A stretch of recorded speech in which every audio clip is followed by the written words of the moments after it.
महिला आरक्षणाला विरोध झाला असं काँग्रेसनी विरोध केला हे दाखवायचं होतं. खरं पाहिलं तर ते साध्य झालं का? तर मुळीच झालं नाही. कारण 2023ला जे बिल पारित झालं हे सर्वांना माहिती होतं, कारण त्याची ॲडव्हर्टाईजमेंट तुम्हीच भारतीय जनता पार्टींनी त्यावेळी मोठ्या प्रमाणात केली होती. त्यामुळं ती गोष्ट आजही जनता विसरलेली नाही. राहिली गोष्ट काँग्रेसची किंवा विरोधी पक्षाची, विरोधी पक्षाला ही बिल पारित न करता किंवा नामंजूर करून काही पदरात पडलं का, हा जर विषय बघायचा असेल तर नक्कीच त्यांच्या पदरामध्ये काहीतरी पडलं.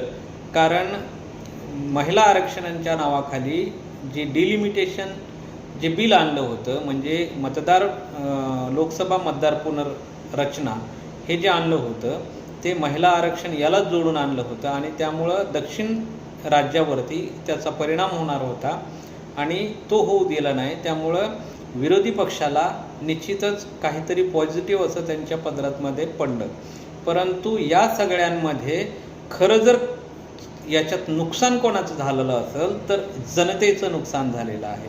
तुम्ही म्हणाला असं काय, बिल तर पार्लमेंटमध्ये ठेवलेलं होतं, त्यामध्ये मग बिल पारित नाही झालं, ते मग विरोधी पक्ष सत्ताधारी पक्ष याच्यामध्येच त्यांच्या नुकसान किंवा मग चांगले वाईट परिणाम त्यांनाच भोगावे लागतील असं नाही.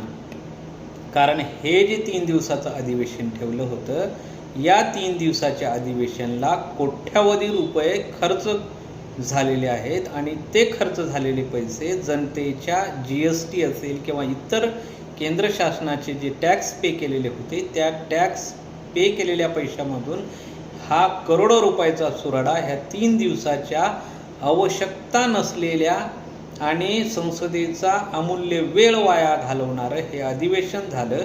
यामध्ये सर्वात जास्त जर नुकसान कोणाचं झालं असेल तर ते जनतेचं झालं आहे.